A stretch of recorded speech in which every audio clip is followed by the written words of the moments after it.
परमात्मा शिवगुरु के भीतर अविद्या का तनिक भी अंश नहीं है और वे देहत्रय रूपी जगत के सभी नियमों और सीमाओं से परे हैं।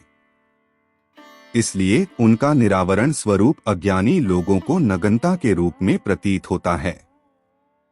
वास्तव में वे शुद्ध चैतन्य स्वरूप हैं। उनमें अविद्या का कोई आवरण नहीं है, इसलिए वे स्थूल, सूक्ष्म और कारण शरीर तथा समस्त प्रपंच की सीमाओं को पार कर स्वभावतः स्वतंत्र रूप से प्रकट होते हैं। आठ दिगंबर बल्कि माया के आवरण से रहित निरुपाधि ब्रह्म स्वरूप है।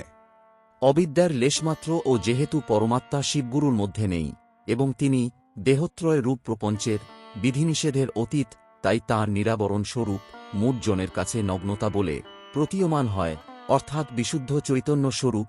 তাঁর মধ্যে অবিদ্যার কোনো আচ্ছাদন না থাকায় স্থূল, সূক্ষ্ম, কারণ, দেহত্রয় ও সমস্ত প্রপঞ্চের সীমা অতিক্রম করে স্বতঃসিদ্ধ স্বাধীনভাবে প্রকাশমান, তাই দিগম্বর মায়ার আবরণ শূন্য নিরুপাধি ব্রহ্মস্বরূপ।